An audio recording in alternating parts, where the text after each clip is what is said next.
Esperen que tengo que ver dónde me pongo para no tapar la pantalla a los presentes. Bueno, me presento, yo soy Marina Harteneck y estoy muy feliz de estar haciendo esta presentación y compartir con ustedes esto que ha sido un largo viaje de décadas en búsqueda de mi bisabuelo.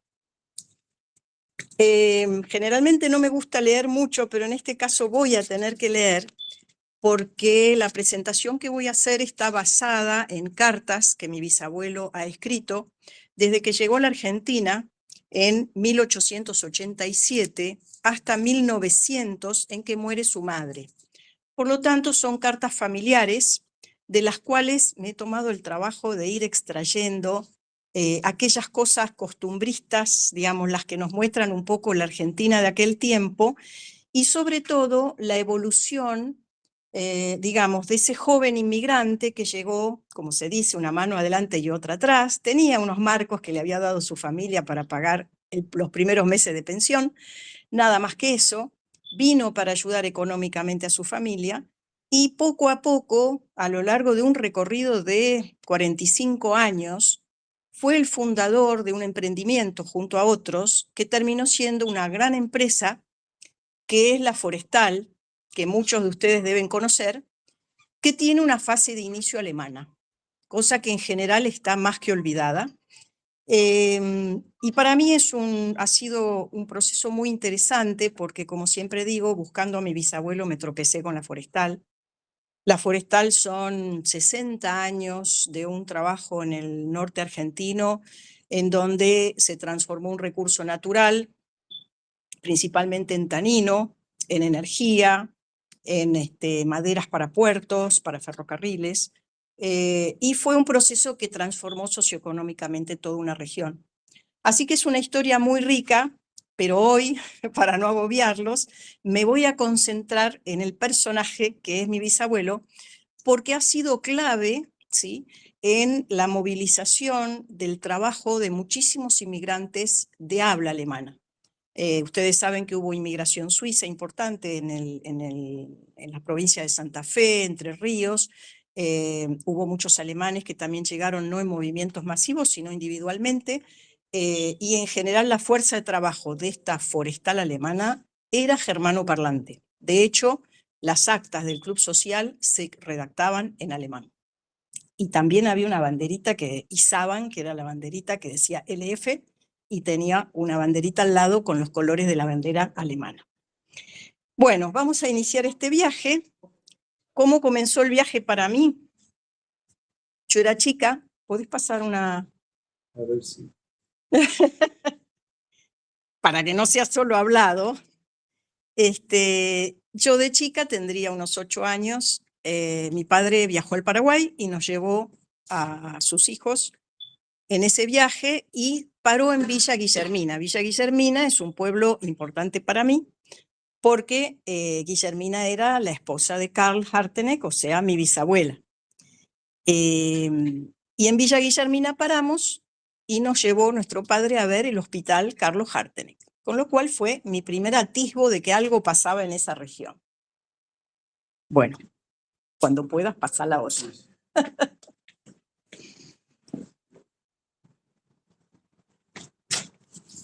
Después de eso, familiarmente lo único que yo había escuchado era una anécdota que en realidad después la encontré en un libro que escribió la Forestal cuando cumple 50 años. Una secretaria le encargan hacer el libro con la historia de la empresa y ella va de escritorio en escritorio preguntándole a todo el mundo cómo habían sido los orígenes.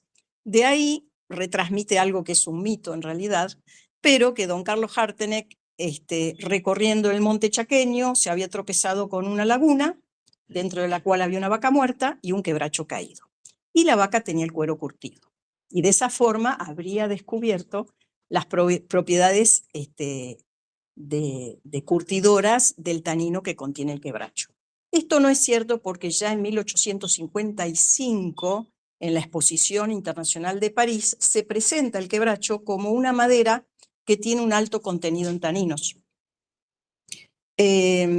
Así que bueno, estoy segura de que eso no es otra cosa que una leyenda, pero simpática, y es lo único que yo había recibido como información. Después alguna vez escuché que había unas cartas. Entonces, cuando ya más grande, a los 30 años de edad, se me dio por preguntar,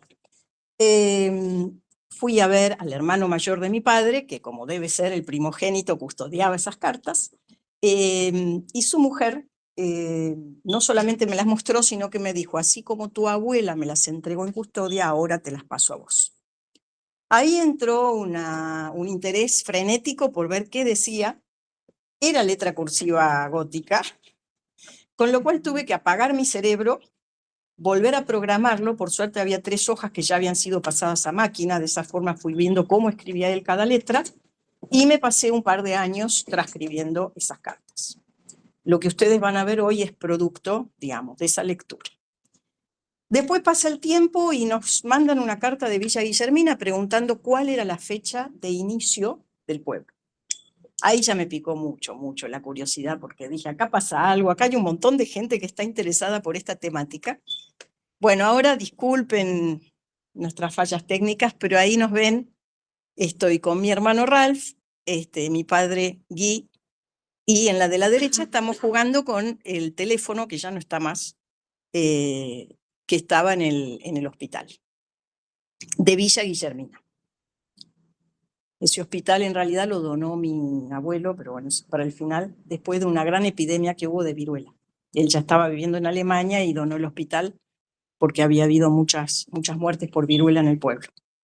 De hecho, el pueblo se llenó de eucaliptus porque se decía que era sano. Todavía quedan algunos eucaliptus así de aquella época. Bueno, sí, todo esto detonó que yo me empezara a interesar por el tema, leyera libros, viajara. Me invitaron a dar una charla sobre mi bisabuelo en Villa Guillermina. La charla fue muy rica, no solo por lo que yo vi del lugar y lo que sentí, sino por la gente que se me acercó, a quienes estoy profundamente agradecida, porque cada uno venía o con una pregunta o con un dato y me fue abriendo una ventanita detrás de la otra. A ver, necesito la ayuda a memoria.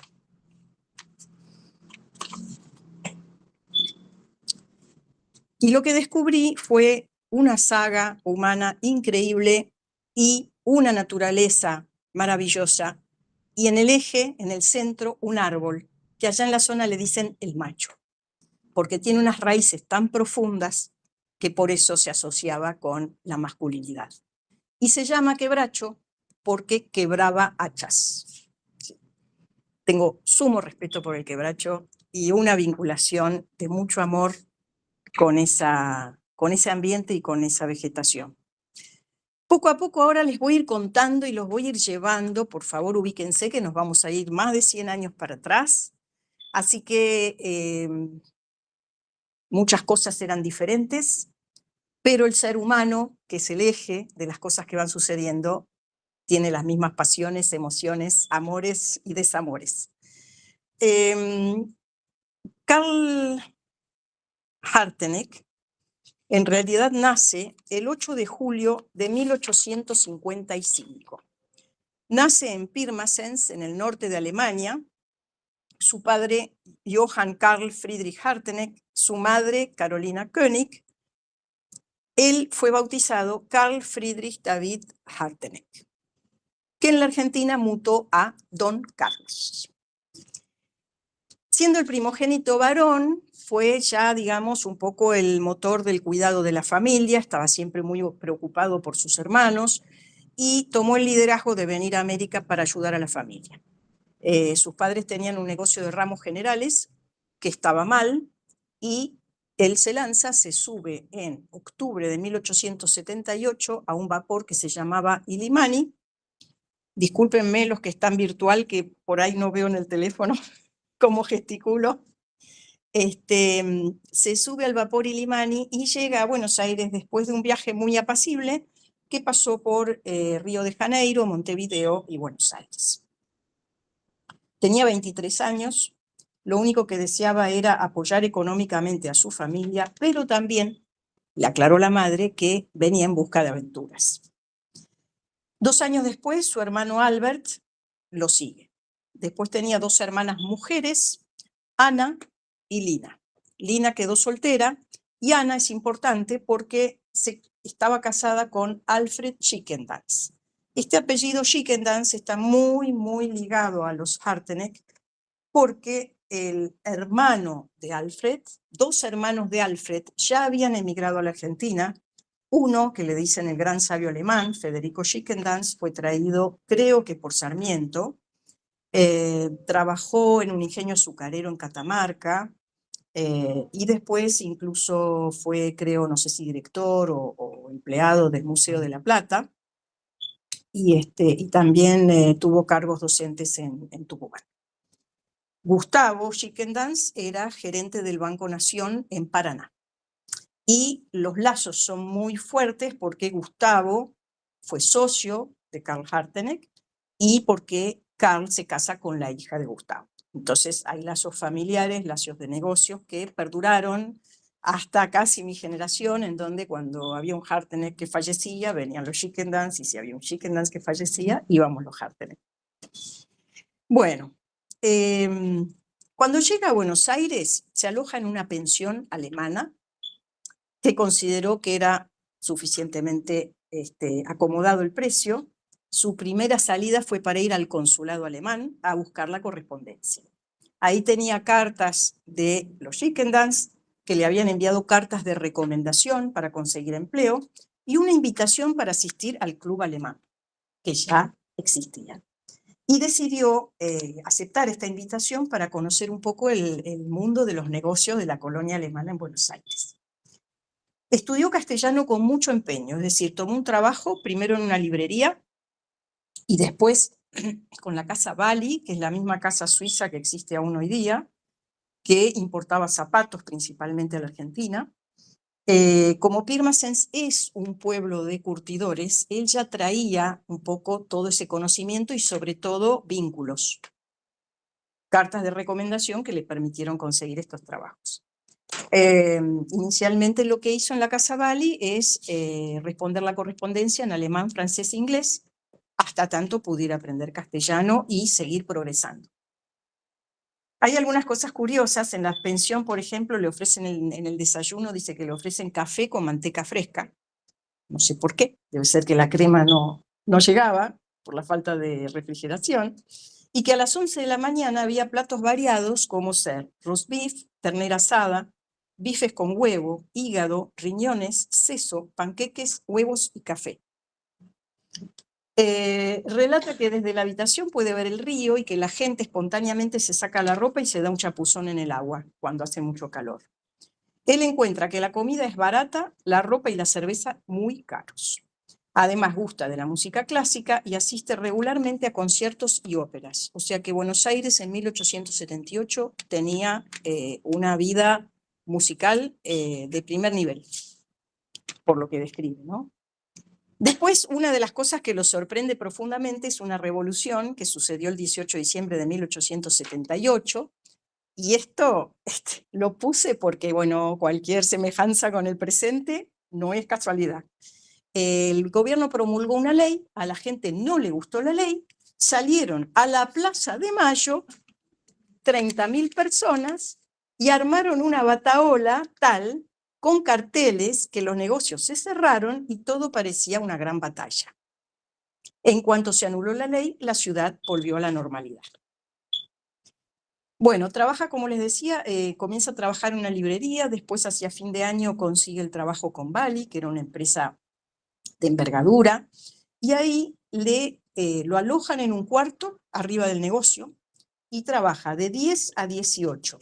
Y solía tomar el desayuno copioso, que les describí antes, para poder trabajar de corrido y ir directamente a la cena. Es decir, pareciera que no, las personas que hacían un trabajo sin interrumpir al mediodía no almorzaban. Rápidamente aprende castellano y de esa manera lo van ascendiendo en el trabajo.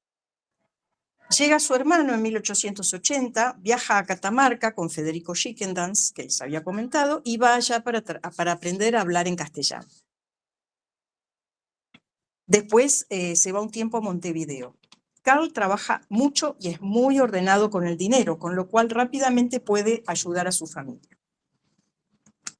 Tiene mucha expectativa porque le ofrecen cambiar de función y ser viajante para la Casa Bali, es decir, vender los productos viajando por la Argentina, principalmente en la Mesopotamia, en Paraguay y en Uruguay.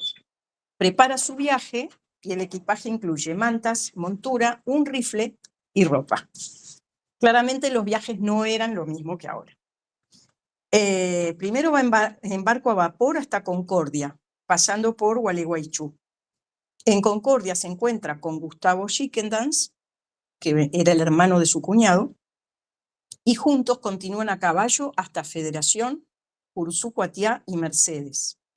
Probablemente esto es porque en Concordia estaban los Saltos, que ahora quedaron bajo agua con Salto Grande. Entonces se debía interrumpir la navegación por barco en ese punto.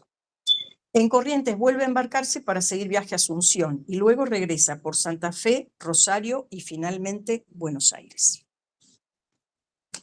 En Asunción se sorprende por la proporción de 5 hombres por cada 100 mujeres, a consecuencias de la guerra. Menciona que la ciudad es horrible, Elend, usa la palabra Elend, pero que el país es magnífico y ve oportunidades de compra de tierra para cría de ganado. Menciona que la rentabilidad es del 50% y en años malos del 40%. Suspira pensando que si tuviera 20.000 marcos de aquel tiempo se dedicaría a la ganadería. En Paraná conoce a la familia de Gustavo Schickendans, su mujer y 4 hijos, de los cuales la mayor tiene 8 años y en el futuro será su mujer. Visita San Juan, visita Mendoza. Y él, mientras va trabajando para la Casa Bali, sigue con su proyecto y su proyecto es tener una empresa propia, junto con su hermano y eventualmente algún que otro socio que pueda capitalizar el proyecto. Intentaron comprar un campo en Medina, en Tucumán, para instalar un ingenio azucarero. Y le comenta a la familia que la rentabilidad de esta industria es del 75 hasta el 100%. Esta propiedad incluía un poblado con 30 a 40 familias de indígenas. Y él ahí hace un comentario que me resultó interesante, porque dice que en general, a pesar de que en la Argentina ya no hay esclavitud, los indígenas son muy maltratados y que prefieren trabajar para extranjeros porque los extranjeros suelen ser mucho más considerados. En marzo de 1884 hace su primer viaje a Europa. Visita a la familia y al mismo tiempo, porque claramente tenía una obsesión en la cabeza, fue a averiguar el precio del quebracho en Le Havre y tomó contacto para comprar maquinaria. Al volver, junto con su hermano Albert, deciden alquilar una pequeña curtiembre en La Paz, Entre Ríos. Y emplear acá empieza la saga. ¿Sí? O sea, ellos en general, el personal que tomaban muchos eran inmigrantes de habla alemana. Así nace Harteneck y compañía, aserraderos y curtiembre. Se dedican no solo a la curtiembre, sino también al envío de madera de quebracho a Europa, a la exportación de crin de caballo y a la importación de zapatos fabricados por sus tíos en Pirmasens. Reinvierten la mayor parte de sus ganancias en la empresa, en máquinas para cortar madera y en la propia curtiembre. Se asocian con Gustavo Schickendans y otro amigo alemán de apellido Trog. Su hermano Albert será el gerente de la curtiembre y ya compran una máquina para moler la madera de quebracho. ¿Podés pasar una más, por favor? Esto es importante porque, bueno, yo me sumergí en esta historia, pero ustedes no tienen por qué estar sumergidos como yo. En esa época, sobre todo para curtir suelas y cueros para monturas, o sea, cueros duros, el mejor curtidor es el tanino extraído del quebracho colorado. Había taninos de otras especies vegetales, pero este era el más adecuado, el que sacaba el mejor cuero. Inicialmente la técnica era usar un aserrín de quebracho que se ponía con los cueros.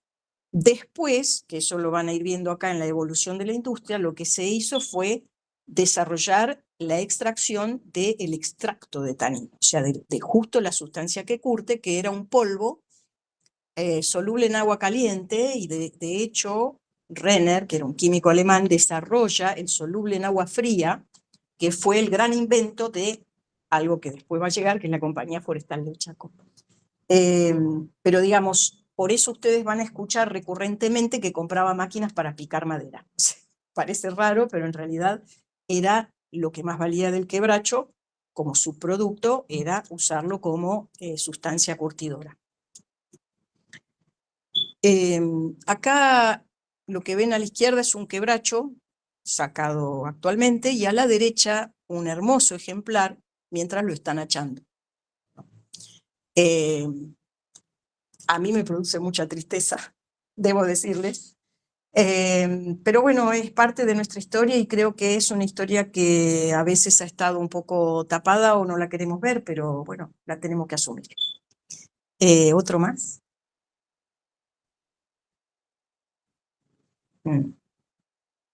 Ah, sí. Bueno, acá lo que quise mostrarles es que toda esta historia que les estoy contando tiene varios actores, ¿sí? Primero les mostré el quebracho, ¿sí? O sea, el monte, que era la materia prima. Y acá lo que quiero mostrarles son los ríos, porque era clave en cada lugar donde se emplazaba una fábrica. Lo primero que había que hacer era encontrar agua dulce, que podía ser agua de algún río o arroyo, que se embalsaba, como en Villa Guillermina todavía hoy en día se llama el yugo quebrado, no sé por qué. Hay una gran laguna que en realidad era la laguna de agua dulce, de acopio de agua dulce para la fábrica, que ahora sirve de lugar de esparcimiento para el fin de semana. Pero toda la vida estaba vinculada con el agua, y el transporte se hacía también por agua, ¿no? O sea que eso no lo tenemos que olvidar. Una más. Acá llegamos a los protagonistas que me conciernen, y por eso les estoy dando esta charla. A la izquierda lo tenemos a Carl Friedrich David Harteneck, y a la derecha su esposa Guillermina Schickendans. Guillermina, como les dije, era hija de Gustavo, un inmigrante alemán, y su mamá era una Colombres, se llamaba Trinidad Colombres. Y ellos los padres sospecho se habrían conocido en Tucumán, por los vínculos de Federico, que estuvo trabajando allá. Seguimos una más. Bueno, y acá nos vamos a detener un ratito, porque todo lo que les voy a hablar a continuación sucedió en este lugar. Que la recibí hace muy poco esta foto, gracias a un historiador de La Paz, a quien agradezco profundamente. Y en realidad lo vemos, y es un emprendimiento bastante simple y humilde. Lo que sucede es que vieron que a veces hay que estar en el lugar adecuado y en el momento adecuado, ¿no es cierto? Entonces, él tenía una actividad en un momento dado en que esa actividad empezó a crecer, crecer y crecer, y tuvo la habilidad de ver las oportunidades y de tomar las decisiones adecuadas. Esta curtiembre está ubicada cerquita del río, en un terreno donde se podía cargar y descargar aún con bajante.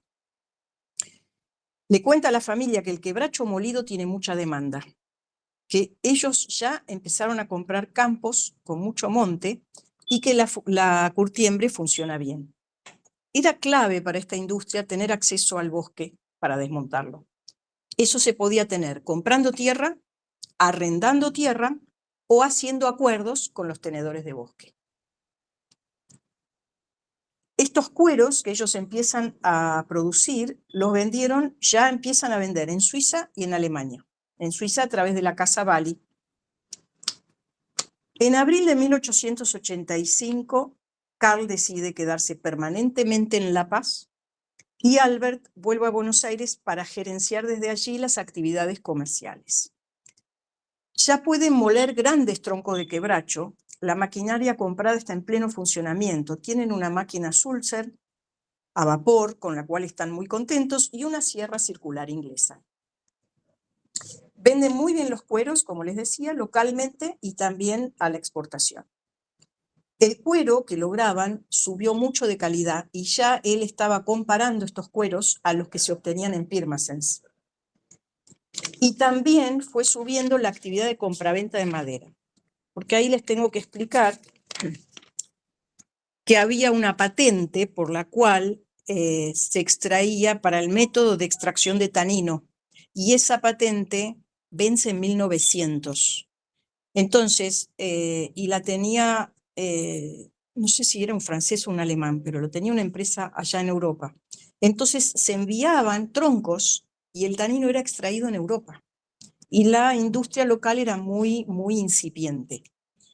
Cuando esa patente cae, empiezan a haber a florecer cantidad de fábricas en el lugar donde estaba el quebracho, ¿no? Bueno, ahora voy a hacer un pequeño interregno porque como este es el centro día y nos centramos en las cuestiones de los germanoparlantes, me pareció interesante traer a colación una carta donde él relata que Albert, su hermano, se agarró una meningitis, se enfermó de meningitis gravemente. Entonces él pone, hemos padecido mucho desde el 7 de octubre en que Albert fue azotado por una mala, grave enfermedad, meningitis. Durante 5 semanas se debatió entre la vida y la muerte. Como nuestra vivienda estaba en el centro de la ciudad, yo temía que el ruido pudiera perjudicarlo. Además de tener que contratar personas extrañas para cuidarlo.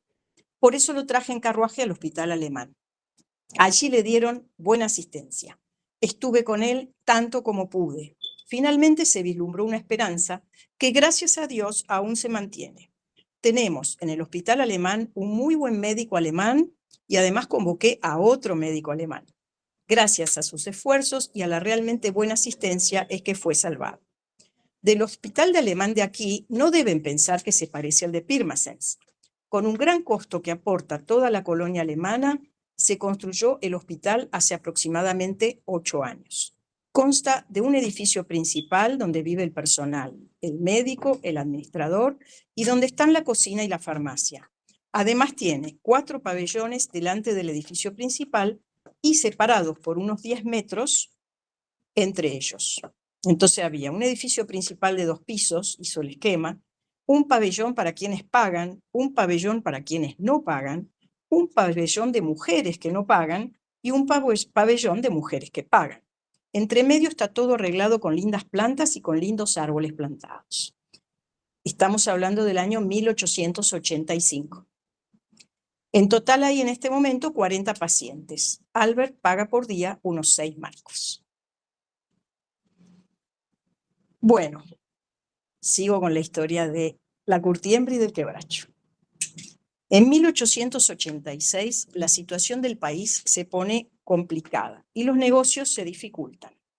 Sin embargo, compran una máquina para cortar cueros gruesos en capas y poder aprovechar así el cuero de vacas y bueyes. Hay mucha demanda de madera para leña. Ellos curten 350 cueros para suelas que son vendidos en Paraná y en Buenos Aires. ¿En qué tiempo? ¿En qué tiempo? En un año. ¿Sí? O sea, en el año 1886. Venden los 350, curten y venden 350 cueros. Y menciona que la tasa de interés del Banco Nación está al 9% anual. Él siempre en las cartas despotrica contra unos tíos que tienen mucha plata, diciendo que invierten mal y que tendrían que apostar a la Argentina porque las rentabilidades son mucho más altas. Entonces, por eso siempre les recuerda cómo está la situación de tasas. Bueno, al año siguiente, y acá viene el gran giro, estamos en 1888, ellos comienzan a pensar en realizar la extracción. Dice así, extracción, yo comprendo que es la extracción del tanino, ¿sí? Ya como sustancia soluble para poder curtir y salir de esto de usar el aserrín, digamos, o la molienda. Compran otra máquina, una caldera a vapor, y la extracción hacia fin de año ya les va dando muy buenos resultados. Karl manifiesta en sus cartas que son los líderes del país y que prevén curtir 12.000 cueros para suelas en el año siguiente. El extracto de tanino es indispensable para curtir cueros gruesos tipo suela.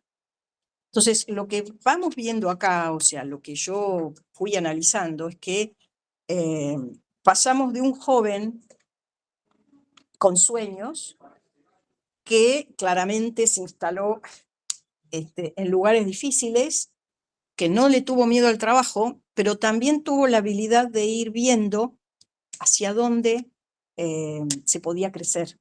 Porque él lo que hizo fue combinar, o sea, él tenía un aserradero con curtiembre en una zona donde estaba la leña que proveía el tanino, en una zona donde también podía proveer durmientes para el ferrocarril, y al curtir los cueros estaba aprovechando el tanino fabricado por él mismo. Es decir, hizo como que tomó todas las posibilidades que había en la zona.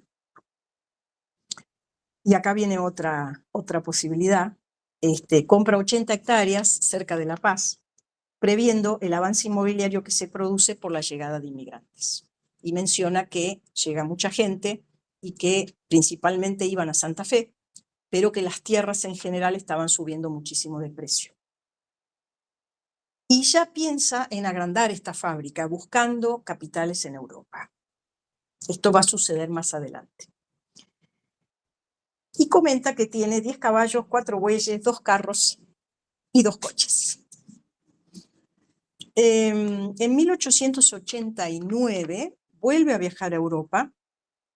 Y acá hay un dato de color, porque le dice a su madre que no se preocupe, ya habiendo regresado, de que finalmente la joven casadera que le habían presentado no quiso venir a la Argentina, que igualmente iba a conocer a alguien aquí, y así fue, se casó el 21 de mayo de 1891 en Buenos Aires con Guillermina Schickendals, joven nacida en la ciudad de Paraná en 1872, que era hija de su socio y gran amigo Gustavo.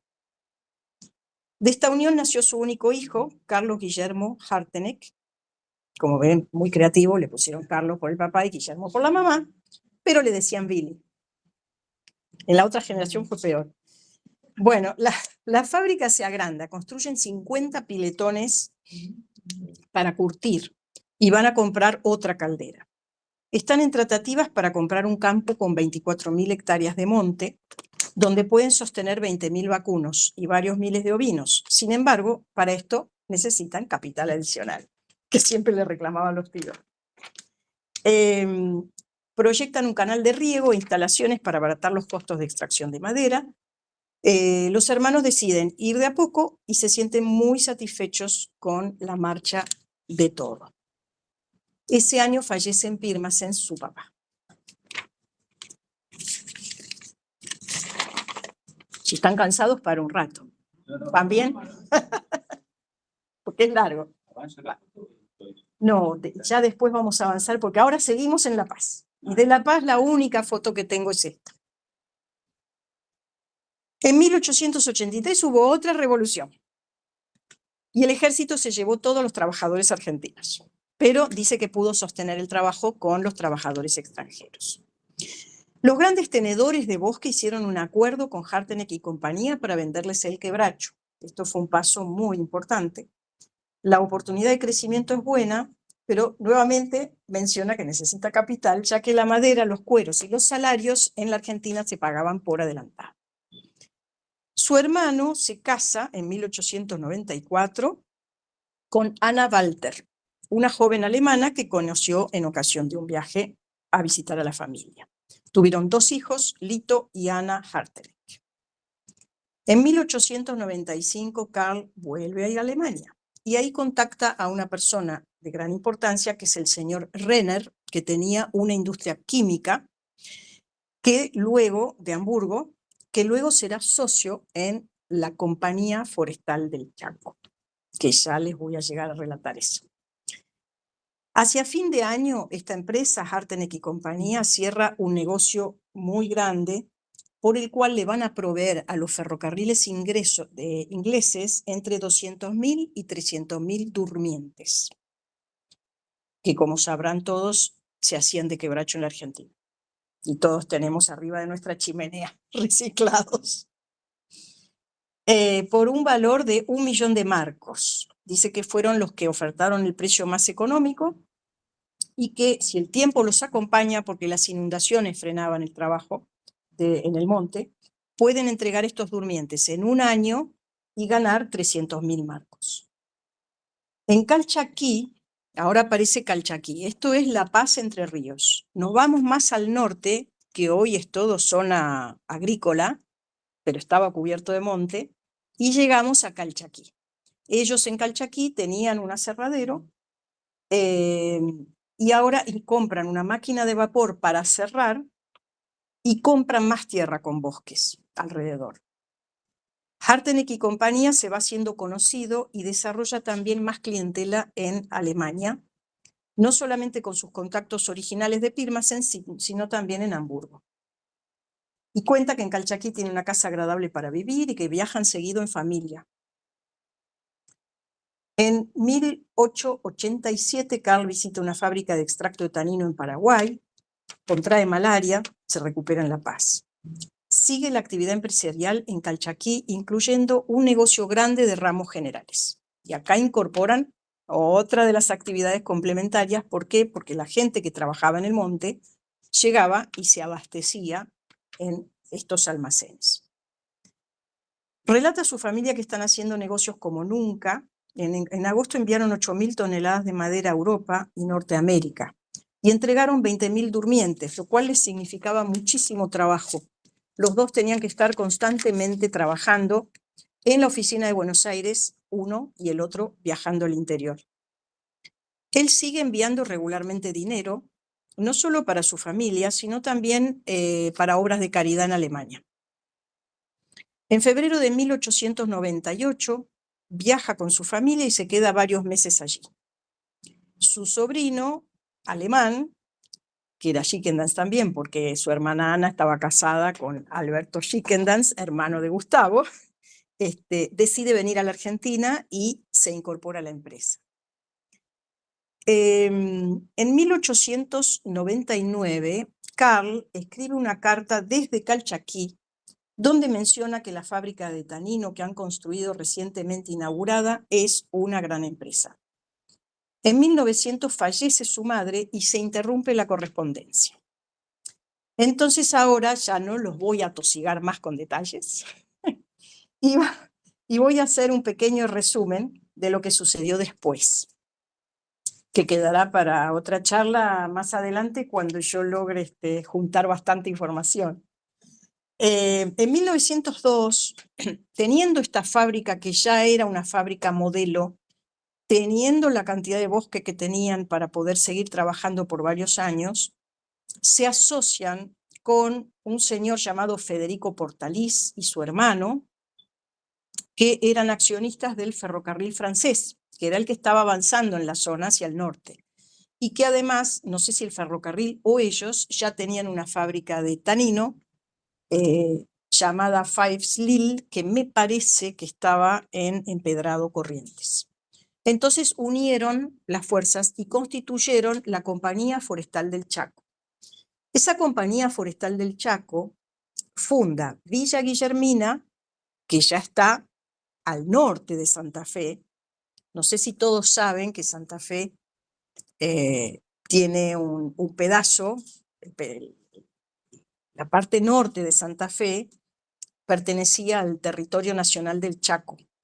Y para un pago de un empréstito que había sido tomado muchos años antes con un banco inglés, la nación le entregó esto a la provincia de Santa Fe. Era un empréstito que tomaron creo que para constituir el Banco de Santa Fe, y ese empréstito se podía pagar con tierra. Entonces, parte de esa tierra le fue entregado a una compañía, después se armó la compañía de tierras, pero bueno, es una larga historia que no vamos a poder abordar hoy. Pero lo que quería decirles es que toda esa zona del norte santafesino es muy parecida al Chaco, ¿sí? Porque ya es la misma ecorregión. Para los que no la conocen, tienen las tierras altas, lo que se llama la cuña boscosa, en donde uno de los árboles es el quebracho, pero hay muchos más, y después hay zonas de bañados, que son como los esteros de Liberá, digamos, donde tenemos palmeras y tenemos plantas acuáticas. Es una región preciosa. Bueno, la Compañía Forestal del Chaco les comentaba que eran Portalís, los hermanos Hartenegg y Renner, que era el señor que les mencioné, que traía todo el conocimiento técnico, ¿sí?, para poder hacer los procesos. En 1906, ya Compañía Forestal del Chaco tenía ferrocarriles propios, hizo la fábrica de Villa Guillermina, pero tenían un problema, necesitaban un puerto de aguas profundas y necesitaban ampliar la red de ferrocarriles. Entonces salieron a pedir capitales, que no consiguieron ni en Francia ni en Alemania.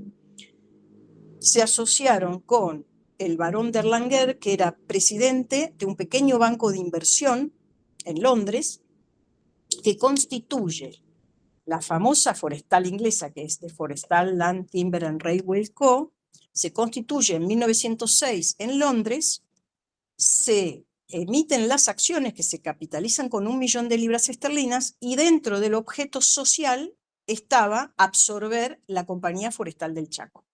Por lo cual le dieron a los hermanos Hartenegg, tengo una referencia que no es 100% concreta, la encontré en un libro, pero no en otros lados, pero habrían tenido el 25% de la empresa, de la naciente Forestal Land and Timber Railway Co.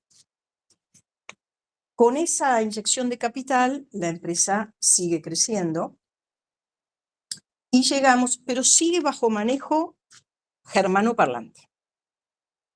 ¿Sí? Todos los gerentes, como les decía, los libros de actas, todo era en alemán. Pero en 1914 estalló la Primera Guerra Mundial, pequeño problema.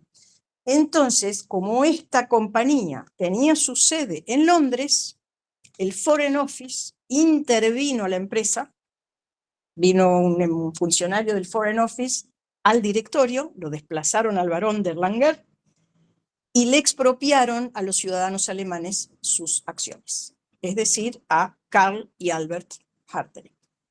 Esto pasa en 1914. Albert ya había fallecido, por acá lo tengo, creo que falleció en el 11 o en el 12, y Karl, que ya vivía en Berlín, fallece en 1916, sin ver la resolución de esta situación. Ya que sabemos cómo sigue, les cuento cortito. Su único hijo, Billy, que es mi abuelo, estaba en Alemania y vuelve después al finalizar la Primera Guerra Mundial, vuelve, hace un juicio que fue el más expeditivo de la provincia de Santa Fe, me han dicho, que duró 3 meses, y lo indemnizan. No le devuelven las acciones, pero sí lo indemnizan con dinero. Él compra otra industria, intenta emular a su padre, pero llegó en un momento en donde las cosas no eran tan sencillas, y 8 o 10 años después pierde el dinero, y un poco esa es la razón por la cual nunca más se habló del tema en la familia. Y ahora, esto es un poco lo que quería transmitirles, es este recorrido de vida de un joven inmigrante que llegó, trabajó, como les digo, llegó en el momento adecuado y en el lugar indicado, y logró construir una empresa que fue realmente grande y que fue hecha con muchísimo cariño. O sea, cuando uno ve las construcciones, que ya ahora van a ver algunas fotos, o sea, realmente fue bien hecho esto.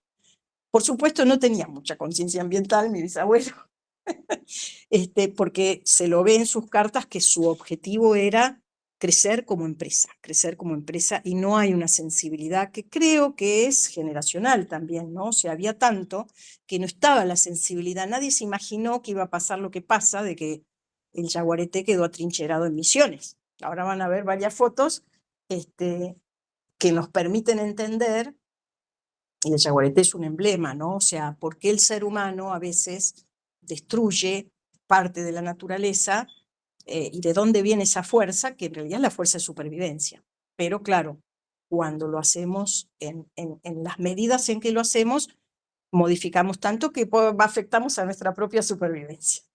Así que era para ubicarlos en la vida de este joven inmigrante alemán en Argentina, y ahora las fotos, en realidad son fotos que he ido recopilando a lo largo de mi vida, y lo que les quiero transmitir es algo que yo aprendí en este camino, que es un poco ver cómo fue esa época, cómo fue el encuentro entre el poblador originario y el inmigrante, y cómo fue también esta aventura que fue increíble. O sea, lo que ha hecho esa generación realmente es sorprendente en las condiciones en que lo hacían.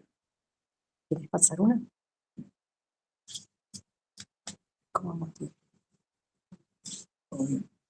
Bueno, ya no los voy a tosigar con tantas palabras. Esta foto me la dio un señor, que ahí le agradezco, Tirone Figueroa, que cuando fui a dar la charla en Villa Guillermina, llegó con un periodista de Calchaquí, él es de Calchaquí, y dice, yo quiero ver si es verdad. ¿Qué será, no? Bueno, entonces salí porque pidió verme, yo estaba ahí alojada en la casa de visitas de la Forestal, y salgo y me ve, será por la carita que tengo, y dijo, es verdad.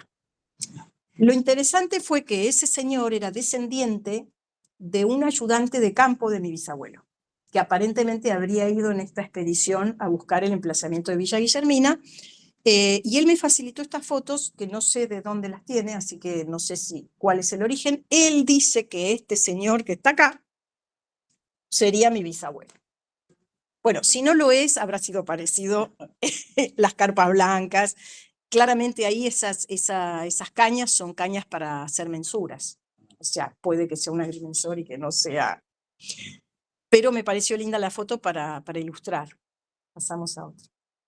Son esos que son como gorros blancos. Son esos cascos de explorador, ¿viste? Que se ven de los cazadores de leones de principio del siglo pasado. Son como cascos. Sí. Se ve poco porque está un poquito borrosa, pero viene a ser un casco. Sí, son personas. Ah, sí, son personas, sí, sí. Son todas personas. Bueno, acá esta foto de la izquierda fue tomada desde la chimenea de la fábrica de Villa Guillermina. A la izquierda ven la foto, fíjense que en realidad es un pueblo en función del desmonte, porque lo que vemos ahí son todos palos. Y a la derecha es Villa Guillermina hoy, esa fábrica en su momento hacía los aglomerados Guillermina, era de Ferrum, no sé si sigue siendo. Eso le dio trabajo al pueblo, y ya vemos una foto más colorida, ¿no? O sea, un pueblo ya con más vida de pueblo. Pasamos a la otra. Estas son excelentes fotos, lástima ahí se pierde un poco la precisión, que sacó Lorenzo Guller, que fue un inmigrante suizo aficionado a la fotografía. De hecho, Leila, a quien le agradezco que me facilitara las fotos, ha sido la curadora. Ha habido una exposición porque son fotos, digamos, muy interesantes porque muestran la vida de esa época, pero además muy estéticas. Y él trabajó para la Forestal, hizo varias cosas en la zona, pero creo que lo último en su carrera es que le encargaron buscar agua potable en la zona donde después se asentaría la fábrica de Villa Ana. Así que, y después siguió haciendo tareas.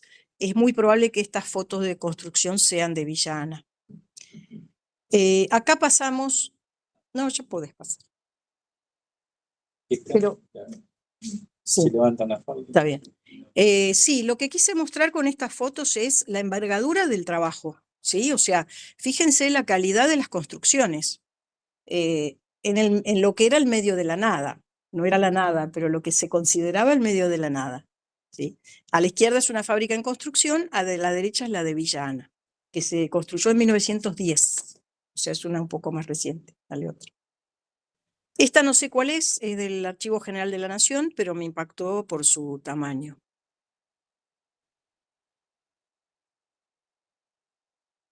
Y acá vemos las fábricas hoy. Esto es lo que queda. En realidad hay un interesante patrimonio arquitectónico todo a lo largo de los pueblos forestaleros. En algunos lugares se está poniendo en valor, pero es bastante incipiente. Yo tengo un sueño que es la ruta del Tanino, que sostengo que tendría que empezar en La Paz, Entre Ríos, tiene que pasar por Santa Fe y tiene que seguir por Chaco y Santiago del Estero. Porque describe una epopeya de una época y en realidad describe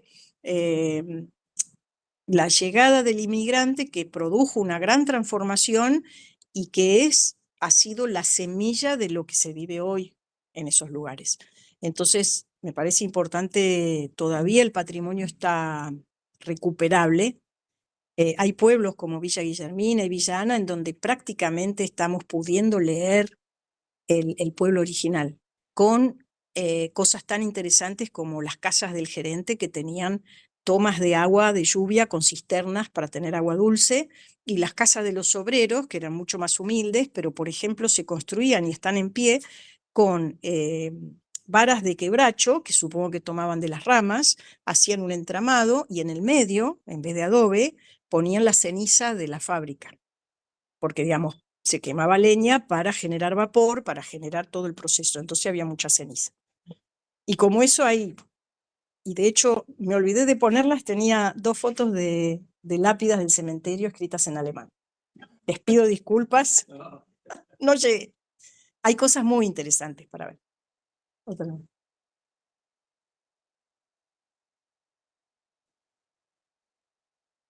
Bueno, ahora el respeto por los trabajadores del monte. No tengo demasiadas fotos, pero sí ha sido un trabajo durísimo. Lo que ven a la izquierda es el cachapé, que era el carro que se usaba para transportar los troncos, que a veces acá tiene 4 bueyes, podían tener 6 bueyes para poder tirar. Y a la derecha ya ven los troncos recién llegados del monte, en espera a ser trasladados hacia las fábricas o hacia su procesamiento en los aserraderos.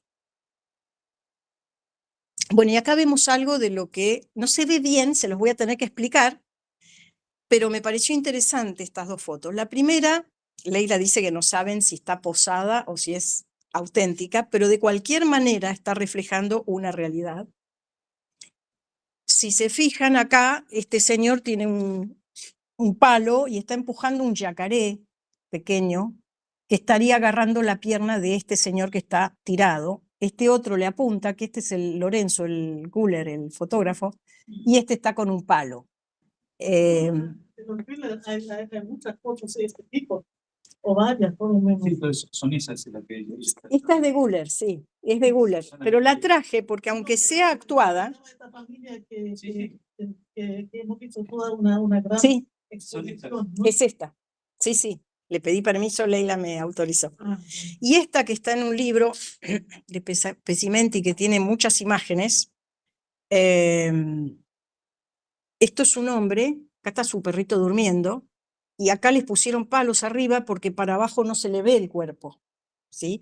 O sea, este hombre murió comido por una fiera, dice el libro, probablemente un yaguareté que suelen atacar más que los pumas, y eso es lo que, o sea, yo me imagino que cuando uno se encuentra con su compañero de trabajo en este estado, y sale a cazar los yaguareté. O sea, era una cuestión de supervivencia. Vamos a otra. Bueno, y acá vemos qué va pasando con los troncos. Ahí a la izquierda, fíjense, todo eso probablemente sean durmientes, porque tienen forma cuadrada. Y a la derecha vemos un tren cargado con palos para la fábrica. Había que sacarle, no me acuerdo el término exacto, pero la corteza exterior. Entonces ya vienen trabajados, trabajo que se hacía todo con hachas. Y acá vemos un depósito con bolsas de aserrín de quebracho. Otra más. bonito. Sí, la foto decía bolsas de aserrín, no sé, quizás era de extracto, pero no es mía, la foto me la facilitó este señor Tirone. Y acá estas fotos que son del Archivo General de la Nación, a mí me gustan mucho, porque yo siempre me pregunté, es decir, se habla mucho, pero ¿cómo habrá sido el encuentro? ¿Qué pasó? Porque sí, a veces fue violento el encuentro, pero no siempre lo fue. Entonces, a la izquierda vemos una familia en su forma de vida, ¿sí? Que hacían este tipo de... Esto está hecho con paja, es como una casita redonda, porque en realidad eran nómades. Entonces, no hacían casas perdurables, ¿sí? Cuando tenían que seguir atrás de la casa, hacían paquetito con todo y se iban, y los perros atrás. Y a la derecha podemos ver 4 indígenas en postura de mucho orgullo. Y yo atribuyo esto a que acá el encuentro fue pacífico, el blanco aportó el rifle y cazaron un yaguareté. Y para los jóvenes indígenas cazar un yaguareté era pasar a ser hombre. Entonces, habían logrado, ¿sí?, lo más difícil, y por eso los vemos en postura de orgullo, ¿sí?, y con su cultura aún no quebrada, ¿sí? Por eso me gusta mucho esa foto. Y esta también me gusta, esta es de Lorenzo Güler. Y ahí vemos a la familia Güler con 2 caciques, sospecho que tobas, no soy especialista, pero también me gusta porque lo estamos viendo con sus atuendos de fiesta, como el yaguareté es un animal de poder, el cuero representaba, ¿sí?, el poder del felino, y probablemente quizás era el cuero que había cazado cada uno de ellos. Y después los vemos con pluma de ñandú, que era lo que había en la zona. Pasamos otra. Y acá en la de la izquierda, me impactó mucho ver otra vez una familia indígena, que los vemos todavía con sus, creo que esos son arcos muy grandes, en una casa con un techo a 2 aguas y con vestidos largos. Entonces, acá claramente estamos viendo el proceso de transculturalización que se fue produciendo. Y a la derecha, otra vez, un blanco, que debe ser el que aporta el rifle, aunque el indígena o el muchacho ahí, el peón, que ya parece un criollo, tiene un rifle, y cazaron un yaguareté. Y se sacaron la foto. Bueno, y esta, lamentablemente, están un poco lejos y no pueden ver fácil. Pero esta foto es, busquen a Willy, a ver si se puede agrandar. No me deja. Hay que buscar a Willy, pero les voy a marcar lo que ustedes no ven, pero yo vi en la foto original. Acá tenemos un grupito de indígenas con sus atuendos propios, o sea, con un chiripá y con una vincha en la cabeza.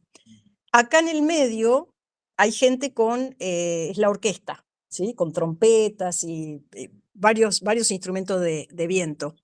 Y acá llega, que no se ve bien, pero esto es una vía, y llega una estructura como si fuesen vagoncitos de madera con palos en el costado, en donde la gente viaja parada y está llegando acá. Por eso está este amontonamiento, porque llega este tren que trajo a la gente de los distintos puntos del campo y de los distintos obrajes para la fiesta. Y lo interesante para mí es que en la fiesta están todos. Hay pocas mujeres, muy pocas mujeres, pero se ve la gente de traje, se ve la gente con camisa y sombrero, y se ve el indígena todavía con su atuendo típico, ¿no? No, está bien. Esto es el asado en el monte. Fíjense que como había pocas estructuras y cosas, se hace el asado con un palo. No había fierros, ni parrillas. Y nuevamente, todo el mundo juntos. Y acá tenemos el esparcimiento ya más de los inmigrantes. Son fotos de Lorenzo Güler, que eran sus actividades cotidianas, ¿no? O sea, ¿qué podían hacer? Pasear en bote o pasear en tren, o andar a caballo, pero no hemos visto. Pero lo interesante de esto también es ver cómo el inmigrante conserva sus costumbres y las mujeres usan estos vestidos blancos, no sé cómo hacían, esos sombreros, las enaguas, increíble. Ahí tenemos un almuerzo, un picnic sobre un barquito, que debe ser sobre el Paraná, y un picnic en el campo. Hay muchas fotos de esos picnic campestres, se ve que era habitual. Bueno, y ya vamos cerrando. Acá les presento a la familia Güler. A la izquierda están en un picnic campestre, y a la derecha, ya las chicas más grandes, es una foto de estudio, ¿no? Pero nuevamente marcar de qué manera las familias conservaban su decoro, su nivel de vida, o sea, realmente tenían que hacer un esfuerzo impresionante. Y ya vamos llegando al final. Karl Harteneck, aproximadamente, o sea, en 1911-12 construye esta casa, que queda en Berlín, en un barrio que se llama Grünewald. El parque ahora es un parque abierto, la casa está dividida en tres propietarios. Pasan otra vez. Existe todavía. Existe todavía, sí. Acá vemos, ese es el mismo jardín, esa fuente, después ahora la van a ver en otra foto, y a la izquierda tenemos a Guillermina con su hermana Emilia, y a la derecha, nuevamente en el medio, Guillermina con la hermana Emilia. A la derecha ven que está de negro, es muy probable que sea por el fallecimiento de su marido en 1916. Estos son fotos actuales de la casa y el parque. ¿Ven? Esa es la fuente que está ahí, es la misma que estaba en la foto. Otra vez. Y este es el interior. Estas fotos están en un libro de decoración de la época, o sea, ese fotógrafo Titzenthaler en su momento sacó fotos de los interiores de Berlín, de las casas, y después se publicó un libro sobre su trabajo, y bueno, gracias a eso puedo ver cómo era el interior de la casa de mi bisabuelo.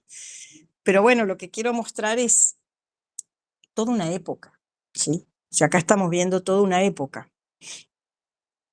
Otra más. Así pensamos. El trasfondo relativamente humilde, ¿no? No era tan humilde, o sea, tenían problemas económicos, pero él ya hablaba 3 idiomas, así que digamos, era una familia clase media, no era un nivel básico, ya era un nivel con cierta cultura y con cierto manejo económico que les estaba yendo mal, ¿sí? O sea, y ahora quiero volver al presente, porque se preguntarán qué fue de Villa Guillermina, Villa Ana y de toda esa zona. Bueno, cuando la forestal se retira, estas tierras, incluidos las casas, eran propiedad de la compañía.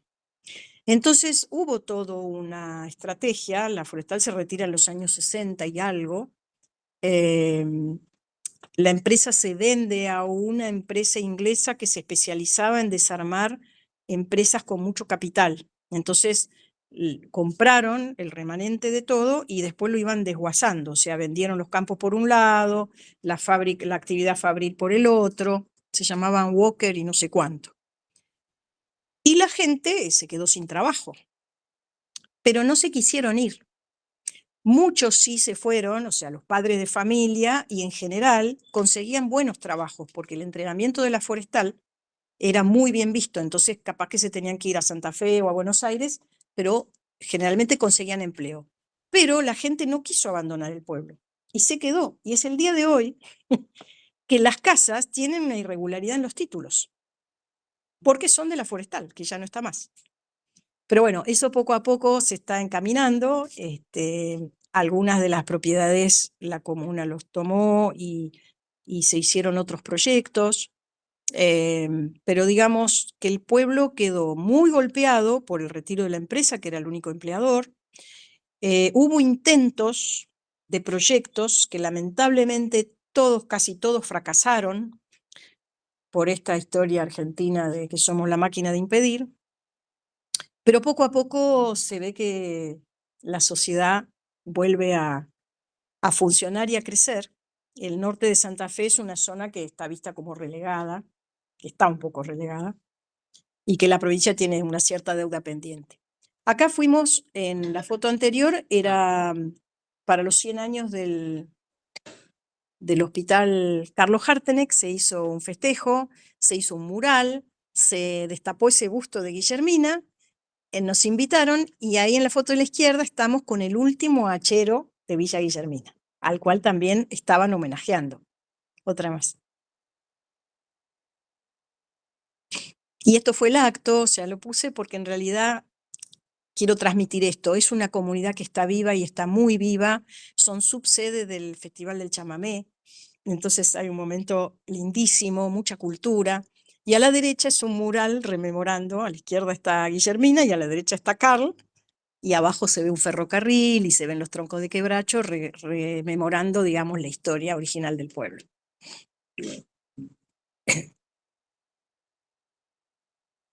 Y para cerrar, esta foto que a mí me emociona mucho, que fue en ocasión de estos festejos, y los chicos de las escuelas habían organizado esta bandera de cientos de metros.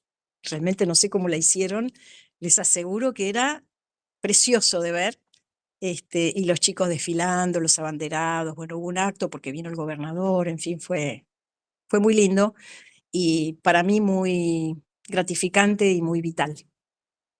Así que bueno, cierro con esto porque les agradezco mucho, mucho, mucho su paciencia. Es un montón de información que yo tengo adentro de la cabeza y en la oportunidad de presentarla fue muy bueno porque me obligaron ustedes a ordenarla un poquito. Así que bueno, cualquier pregunta que tuvieran, acá estoy. ¿Hay alguien de acá del público que tenga una pregunta, una consulta? ¿Regula? Sí, a mí, yo la paz lo conozco de otro lado, curiosamente. Ajá. De dos, porque por un lado había, pero yo esto no lo estudié ni lo sé. En algún momento Libis tenía ahí un establecimiento que también utilizó una imagen de esto el bisabuelo de Roberto, ¿no? En uno de los artículos que se publicaron. Es muy interesante. Yo no me acuerdo cuándo se estableció. Pueblo Libre. Sí, claro. No, no, pero Pueblo Libre es del otro lado del río. Claro. La Paz también tenía un establecimiento. Y yo lo que me preguntaba cuando hablaba de los pueblos, deben haber sido los pueblos de esa vaca que Seguramente, sí. Eso no lo viste ni lo estudiaste. No, lo único que vi de la Liebig es que un señor que se llamaba Gunther, de apellido, Sí. Que estaba en el directorio de la Liebig, fue la persona a quien el Banco de Inversión de Londres le pidió que haga un informe sobre la empresa Harteneck y compañía. Claro, Y entonces en el informe, eso está en el libro de la Forestal, en el informe este señor Gunther puso que era una empresa seria y que tenía suficiente bosque para poder trabajar a lo largo de mucho tiempo. Interesante, esas conexiones entre Sí, sí. una cosa que él sabe y de repente, bueno, también con los thrillers, ellos se olvidan ahí. A ver, apaga ahí y a ver, habla acá. Apaga ahí. Apaga. Habla desde acá, a ver. ¿La ¿Me escuchan? escuchan? Sí, Sí. sí, sentate. Hay que contestar las preguntas del chat. Claro. Si hay gente en el chat que tenga alguna... No sé. ¿Un pueblo grande? No es muy grande. ¿La historia se cuenta en las escuelas? ¿Le enseñan allá? La historia de la forestal alemana, yo la llamaría así, está un poco perdida. ¿Por qué? Porque quedó tapada por hechos mucho más fuertes, como las luchas obreras de los años 20. Entonces, las luchas obreras de los años 20, que suceden ya bajo manejo inglés, en la fábrica de Guillermina hubo un hecho bastante traumático, porque estaban de huelga, entró el gerente para hablar y lo mataron. Entonces, a raíz de eso viene la represión, donde el dato de color es que venía como coronel, creo, como joven soldado, no sé, Perón estuvo en esa represión.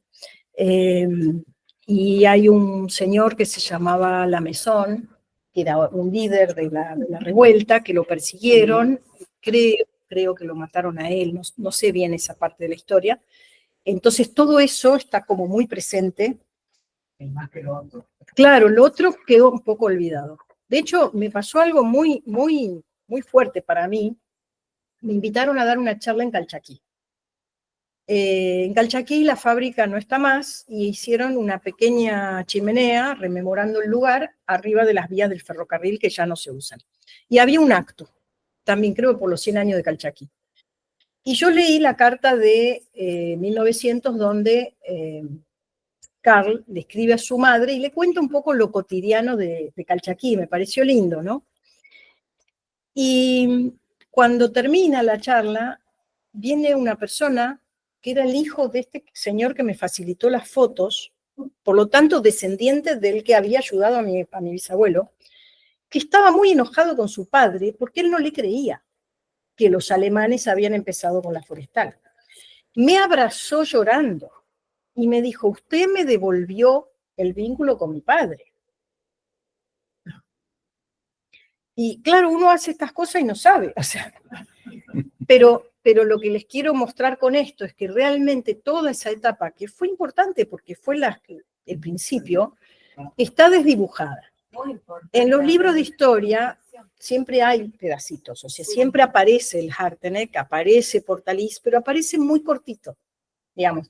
Y lo que es interesante, sobre todo en la etapa de la paz, para mí, es esa evolución, cómo de la nada se empezó a crear toda una actividad productiva en torno al recurso que había y también a la necesidad mundial, porque lo que pasa es que el tanino pasó a ser un recurso estratégico. Entonces, en la Primera Guerra Mundial se compró mucho tanino y todo el mundo se estoqueó con tanino, y cuando terminó la Primera Guerra Mundial, los 2-3 primeros años, bajó el precio y fue una crisis terrible.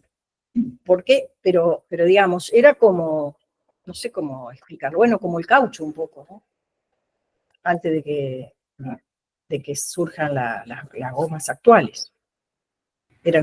Lo curioso es que con la Liebig le pasó exactamente lo mismo, es decir, tenía estos mismos o muy parecidos comienzos alemanes, romanos, sí. Y por la injerencia del capital inglés, después está, como decir, se convirtió en una empresa inglesa, ¿no?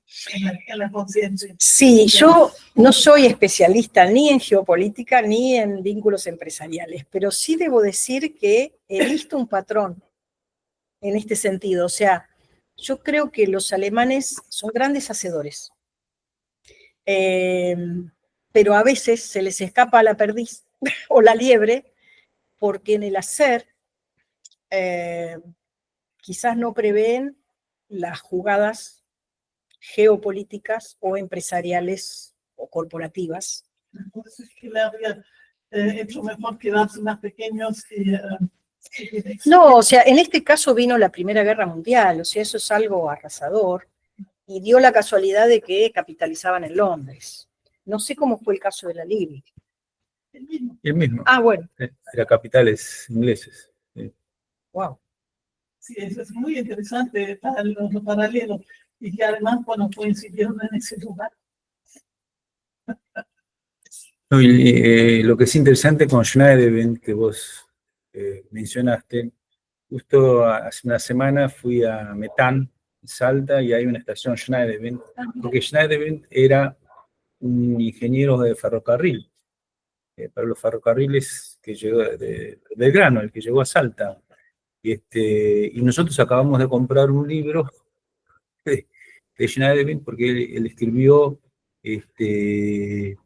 Acá sobre, podríamos contestar, ¿no? sí, escribió sobre cómo hacer construir el ferrocarril, los cálculos, todo lo que ahora en la computadora. Él escribió varios libros, era un ingeniero civil, pero no sé bien qué relación, si era abuelo o si era el padre de la Schneiderwin que se casó con su antepasado, o el tío, sí. ¿Quién se casó con mi antepasado? Porque Guillermo no se casó con una Schneiderwin. No, Schickeldance. Con Schindler. Con SSH, pero era...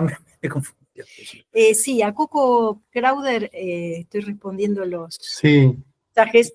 A Coco lo llegué a conocer, de hecho, yo también.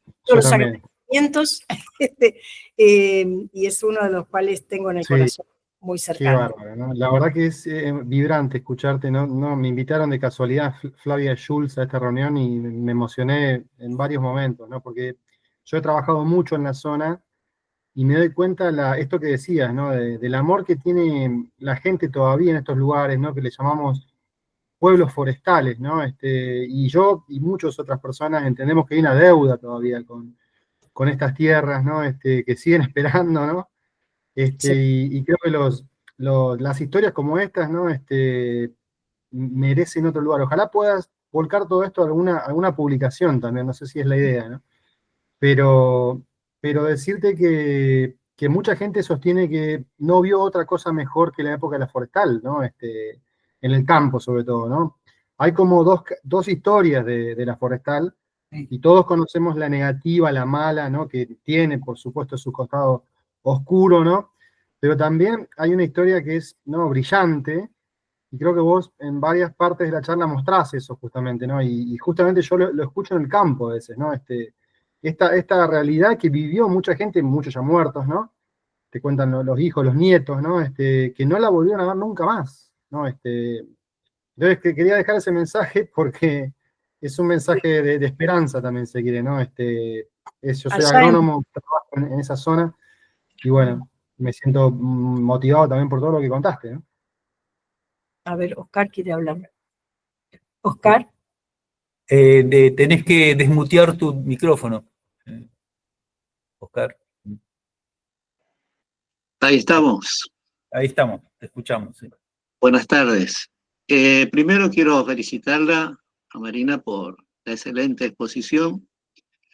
Yo soy profesor de historia del Departamento de La Paz, y cuando se encendió la posibilidad de decir, bueno, hubo un emprendedor alemán en lo que hace a la fábrica de tanino, curtiembre y demás, me interesa porque el Departamento de La Paz, a fines del siglo XIX, fue pura y exclusivamente emprendimientos de alemanes.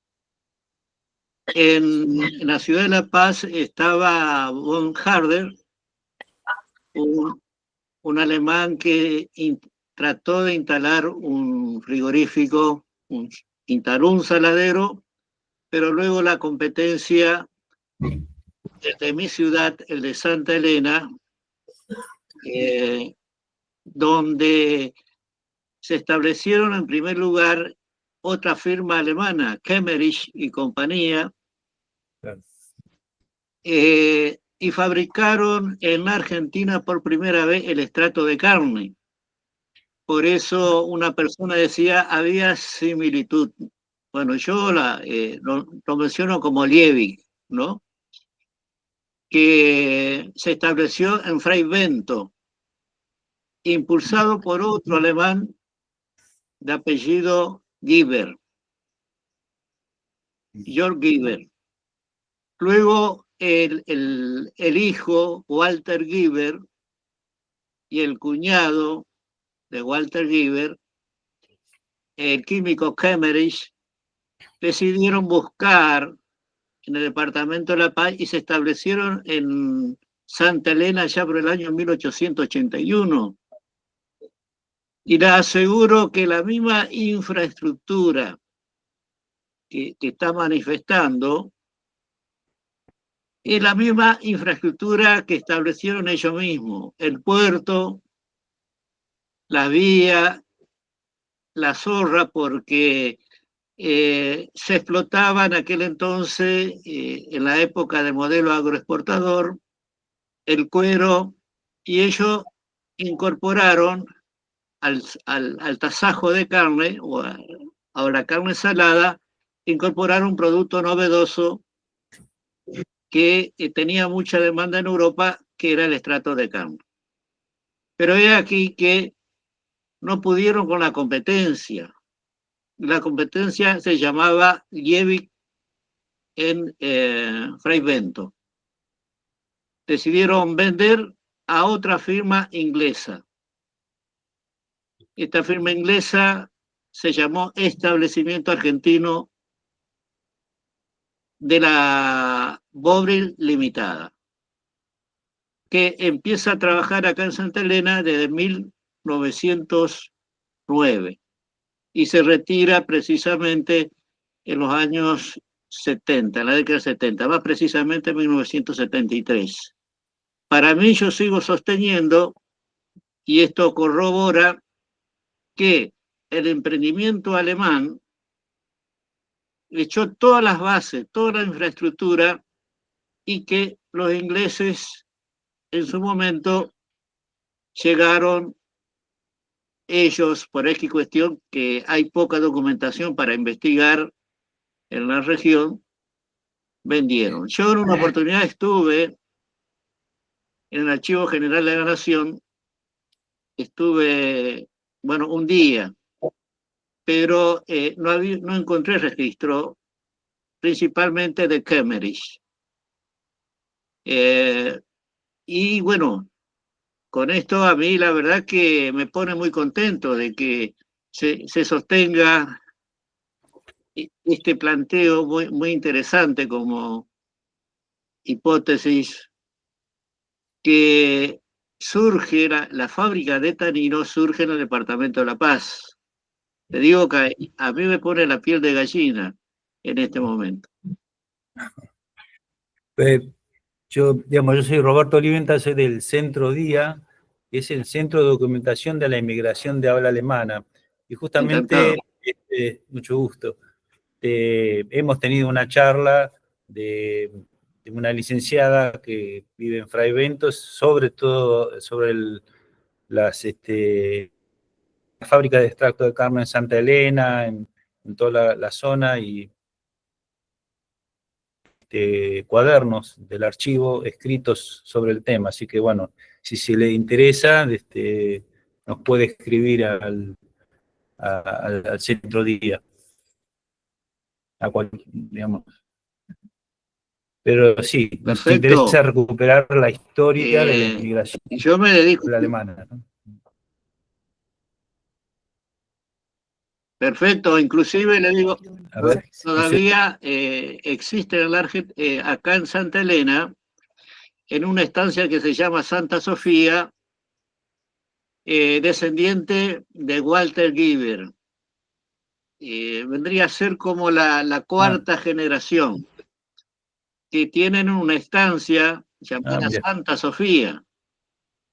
Y bueno, he tenido la oportunidad de visitar esa estancia, he tenido la oportunidad de observar que inclusive en esa estancia hubo un oratorio, y que en estos tiempos, lógicamente, se empezó a vender miles y miles de hectáreas que eran de propiedad de los descendientes de Giver, pero todavía están familiares de una familia para nosotros emblemática en Santa Elena, que es la familia Giver.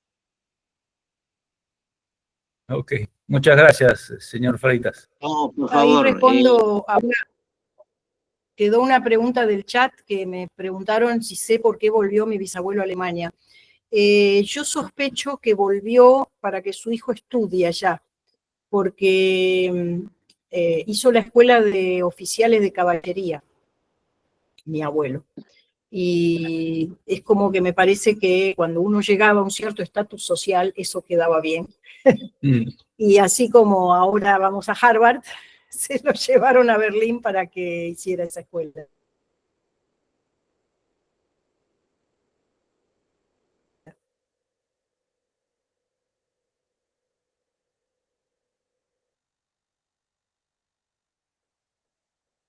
Bueno, y en la época de la monarquía.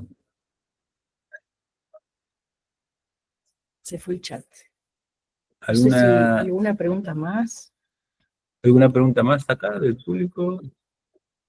Quisiera saber una cosa. La contienda en realidad es una profesión o una industria de desechos muy Sí, pero no con tanino. O sea, el tanino es un producto vegetal. Entonces el tanino no contaminaba. Lo que contamina es lo que reemplazó al tanino, que es el cromo. Ah, ¿Sí? mira vos. O sea, se empezaron a usar sustancias químicas más fáciles de obtener. Ahora, todo en este planeta es una gran disyuntiva, porque el tanino no contaminaba, pero nos quedamos sin lo bosque. Claro. Se caló todo. Entonces, la verdad es que cuando uno empieza a ver causa-consecuencia, creo que el único secreto es consumir menos. Uno cada vez más. Pero debiéramos consumir menos, no más.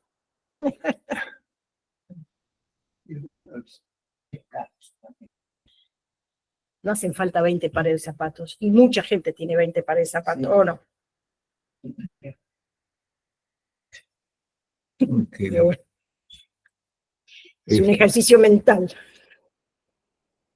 Bueno, muchas gracias, Marina, por esta presentación. La verdad que lástima que fue un poco apretada, me disculpo también con la gente.